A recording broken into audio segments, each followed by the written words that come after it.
இது எனக்கு ஒரு பெரிய கஷ்டம். அப்ப நிறைய நேரங்கள் நம்மளுடைய எம்ப்ளாய்மெண்ட் இந்த இஎம்ஐ சில இதெல்லாம் இருக்கு பாருங்க, நமக்கே வந்து இது பிரயோஜனமா நம்ம கொண்டு வர்றதுக்கு என்னென்ன ஓப்பன் ஹெண்டடா இருக்கு, இதெல்லாம் எப்படி வந்து அதனால எனக்கு மோட்டிவேஷனே வராது.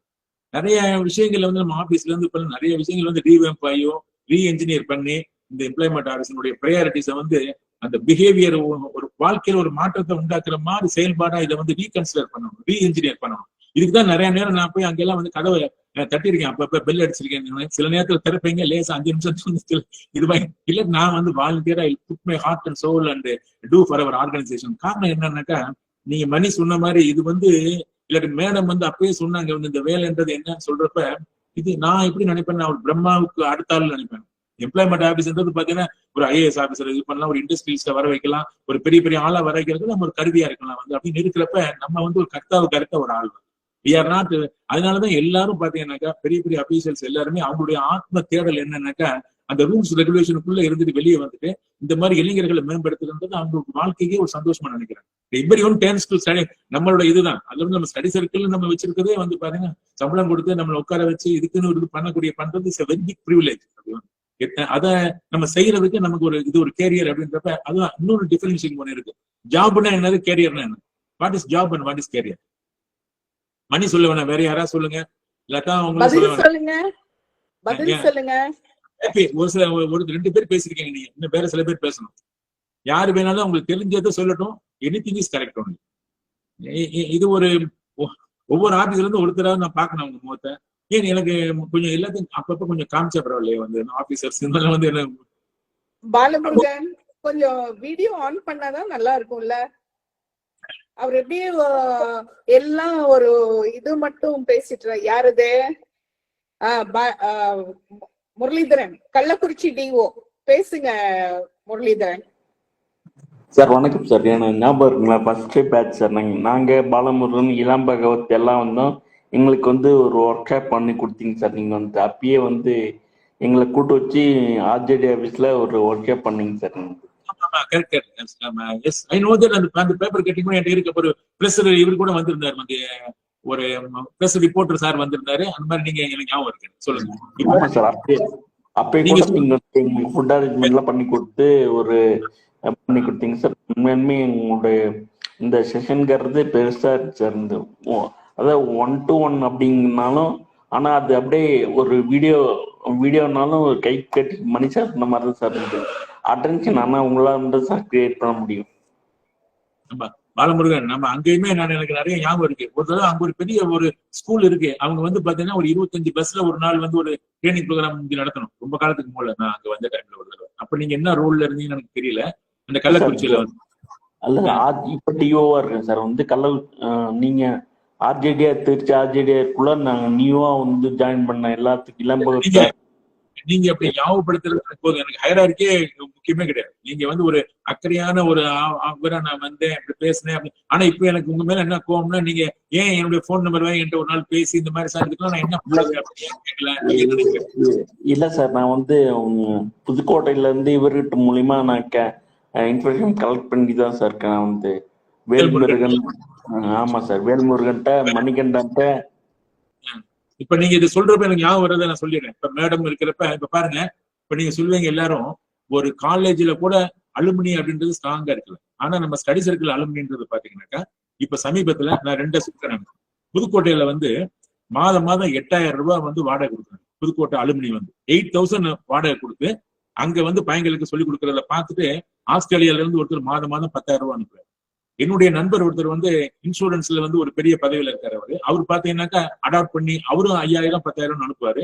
இங்க அழகப்பா யூனிவர்சிட்டி ஸ்டடி சர்க்கிள் ஒரு 4 பேருக்கு வந்து நல்லா படிக்கிற பையங்க, பொருளாதார ரீதியா அவங்களுக்கு வந்து வாய்ப்பு இல்லைன்றப்ப மந்த்லி 1000-1500. அது மாதிரி ஒரு பையனுக்கு வந்து கோயம்புத்தூர்ல வந்து இந்த இதுல படிக்கிறாரு, ஹாஸ்பிட்டல் மேனேஜ்மெண்ட் அந்த இதுல படிக்கிறாரு. அவருக்கு வந்து மாதம் வந்து 4000 அனுப்புறாரு. இதெல்லாம் நான் வந்து பாத்தீங்கன்னா இதை நான் உங்களுக்கு சொல்லி வைக்கிறேன். மணி இப்படி எல்லாம் யோசனை பண்ணுங்கன்னு சொல்றேன். நான் நிறைய பேர் கொடுக்கறதுக்கு இருக்காங்க. நம்ம என்ன பண்ணணும், அதை வாங்காம நேரடியாக அந்த பெனிஃபிட் இருக்கிறது. அப்ப வந்து மானிட்டரியாவும் இந்த பையங்களுக்கு வந்து நம்ம சப்போர்ட் பண்ண முடியும் அப்படின்றது. இப்ப அலுமினி வந்து பாத்தீங்கன்னாக்கா புதுக்கோட்டையில அப்படி செய்யறாங்க. திருச்சியில பாத்தீங்கன்னாக்கா நான் பிலீவே பண்ண முடியாது. ஏன்னா நான் என் பையன்கிட்டயே ஏதாவது ஒரு வேலையை சொன்னோம்னாக்கா அவங்க கஷ்டப்படக்கூடாதுன்னு நினைக்கிற ஒரு ஆள் தான். அப்போ வந்து பினான்சியலா யாருக்காவது ஒன்று சொல்றதுன்றது எனக்கு இதா இருக்கும். ஆனா ட்ரிச்சி அலுமினி என்ன பண்ணாங்கன்னாக்கா அதுல ஒருத்தருடைய பையனுக்கு கேன்சர் சமீபத்தில் ஒரு மாசத்துக்கு மூலதான் அதை கேள்விப்பட்டேன். அதை வந்து இந்த ட்ரிச்சி ஸ்டடி சர்க்கிளுடைய இதுல போட்டாங்க பாருங்க. போட்ட உடனே ஜெசிந்தா வந்து அங்க இருக்க கலெக்டர்கிட்ட பேசுறாங்க. அந்த மூலியமா இருக்க ஃபண்ட்ல கொஞ்சம் கொடுக்குறாங்க. ஒவ்வொருத்தரும் நாகராஜன் சொல்லி குஜராத்ல ஒரு ஐஏஎஸ் ஆஃபீஸரா இருக்காரு. அவர் வந்து பிரைம் மினிஸ்டரோட ஹோம் டிஸ்ட்ரிக்ட். அது வந்து இன்னைக்கு கூட நேற்று எங்கேயோ அவரோட போட்டோ ஒன்று போட்டிருந்தாங்க நம்ம ஸ்டடி சர்க்கிள் இதுல. பாத்தீங்கன்னா பிரைம் மினிஸ்டர் ரிசீவ் பண்றாரு அவர் டிஸ்ட்ரிக்ட் கலெக்டரா. அவர் எங்க வேலை பார்த்தாரு வந்து ஏன்னா ஞாபகம் இருக்க சொல்றதுக்காக தான் சொல்றேன். ஏன்னா ரேண்டம் தாட்ஸா இருக்கணும்ன்றதுக்காக தான் நான் நினைக்கிறேன். நான் அவரு நம்ம திருச்சி கோட்டை ரயில்வே ஸ்டேஷன்ல வந்து +2க்கு பின்னால காலேஜுக்கே போகாம கரஸ்பாண்டன்ஸ்லயே பிகாம் படிச்சுட்டு நபார்ட்ல பாஸ் பண்ணாரு. RBIல பாஸ் பண்ணி மும்பைல வேலை பார்த்துட்டு இருந்தாரு. அதுக்கு பின்னால வந்து UPSC எழுதி 2 தடவை எழுதி 3வது தடவை கிடைச்சு குஜராத் கரையில வேலை பார்க்கிறாரு.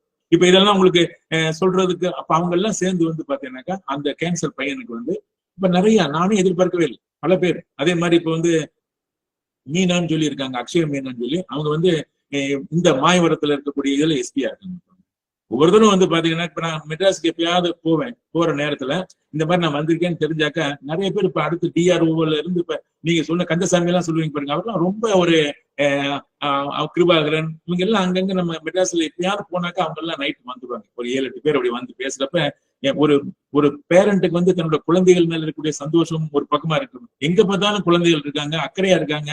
அவங்க நம்ம ஒண்ணுமே பண்ணலையே, இப்படி எல்லாம் அவங்க அக்கறையா இருக்கேன்னு நினைக்கிறப்ப எனக்கு ரொம்ப ரொம்ப சந்தோஷம். அப்படி இப்ப நான் வந்து அங்க போறப்பையும் சரி, ஜெசிந்தா ஒவ்வொருத்தருமே அன்னைக்கு இங்க வந்து அழகப்பா யூனிவர்சிட்டி ஆல்சோ இந்த கெப்பாசிட்டி ஆஃப் அவரு அந்த டிசபிலிட்டி கமிஷனரா இருந்தப்ப ஷி கேம் ஹியர். இங்க ஒரு ஆபீஸ் வந்து டிஃபிகல்ட்டி இருக்கிறவங்க அப்ப ஸ்டடி சர்க்கிளுக்கு வந்தாப்ல.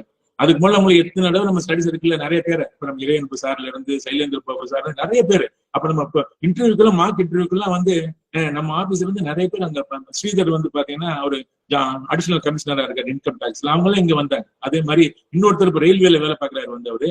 அவருக்கு வந்து நான் தினத்தந்தியில இளைஞர் மலர்ல எழுதுனதை படிச்சுட்டு அவர் வந்து அவரெல்லாம் ரொம்ப சாதாரணமா இருந்து வந்திருக்காரு வந்து அவர் சொல்றப்ப எனக்கு ஆச்சரியமா இருக்கு. அப்ப வந்து பாத்தீங்கன்னாக்கா மழை என்பது எங்க பெய்யும், அது பாட்டு பெய்யும், காட்டுல பெய்யும், மழையில பெய்யும், இங்கேயே இருக்கும். ஆனா எங்கேயா ஒண்ணும் முளைச்சுட்டே இருக்கும். இதுதான் அந்த பிரபஞ்சத்தினுடைய அந்த காஸ்மிக் டான்ஸ் அப்படின்றது வந்து பாத்தீங்கன்னாக்கா இப்ப எல்லாம் வந்து பிசிக்ஸ பத்தியும் மேத்ஸ பத்தியும் கெமிஸ்ட்ரி பத்தியும் வந்து படிக்கிறப்ப இட் ரெவர்பரேட்ஸ். ஒரு ஸ்மால் பட்டர்ஃபிளை கூட வந்து ஜியோஸ்டேஷனரி ஆர்பிட்ல இருந்து இட் ஃபிளட்டர்ஸ் இட்ஸ் விங்ஸ்னாக்கா it reverberate across the world. அதெல்லாம் வந்து விஞ்ஞான உண்மையும் ஆன்மீக உண்மையும் ஒண்ணுதான் அப்படின்றது. உச்ச மௌனம் உச்ச சப்தம் ஒன்றனவாகும் உச்சவி அறிவியல்னு சொல்லுவாங்க, டைலக்டிக்கல் யூனிட்டின்னு சொல்லுவாங்க. அந்த டைலக்டிக்ஸ் எல்லாம் இப்ப எனக்கு புரியுது ஒன்று பாக்குறது. தியரியா படிச்சது எல்லாமே வாழ்க்கையில வந்து பாத்தீங்கன்னா அப்படியே சூட்சுமமா இருக்கக்கூடிய விஷயங்கள்லாம் இப்ப ஸ்தூலமா தெரியுது எனக்கு வந்து. அது வந்து ஞானத்தினால இல்ல, அது வந்து அதுவும் ஒரு உள்ளுணர்வு தான். அப்படியே ஒவ்வொருத்தரும் பேசுறப்ப சொல்றப்ப ஒவ்வொன்றும் பண்றப்ப பாக்குறப்ப எந்த ஒரு விஷயமே ஒரு எதிரொலி இல்லாம போகவே போவாது. அது வந்து காலம் வேணா நம்ம காத்திருக்கணும் வந்து அது சில நேரத்துல நமக்கு ஐயோ அப்படின்னு நினைக்க வேண்டியிருக்கும். ஆனா இப்ப நிறைய பேர் இந்த நம்ம பேசுறதை கேட்கறீங்க. Thank you for creating this platform. இன்னும் வந்து ஏதாவது சொன்னா எனக்கு ஞாபகம் வந்துட்டே இருக்கும். அதுதான் இப்ப வந்து பாருங்க திருச்சியில ஸ்டடி சர்க்கிள் அலுமினி ரொம்ப வைப்ரண்டா அவங்க பண்றாங்க. புதுக்கோட்டையில அவங்க ரிஜிஸ்டரே பண்ணிட்டாங்க. பண்ணி வந்து ட்ரஸ்ட் ஆரம்பிச்சு அந்த ட்ரஸ்ட்ல வந்து அவங்க எல்லாம் அப்படி இருந்துட்டு இருக்காங்க. நான் புதுக்கோட்டையில வேலை பார்த்தேன். அங்க இருந்து ஒருத்தர் போன் பண்ணேன், ஒருத்தர் அசிஸ்டன்ட் சீஃப் இன்ஜினியர் ஆயிட்டாரு. விருதுநகர்ல பாத்தீங்கன்னா அங்க இருக்க எல்லாருமே நிறைய பேர் DROவா இருக்காங்க, கமிஷனரா முனிசிபல் கமிஷனரா இருக்காங்க. இப்படி எல்லாம் நிறைய பேர் இருக்காங்க. அப்படி போறப்ப பாக்குறப்ப பேசுறப்ப எல்லாரும் என்னுடைய குடும்பம் என்றது பாத்தீங்கன்னாக்கா இட் கோஸ் பியாண்ட். அது மாதிரி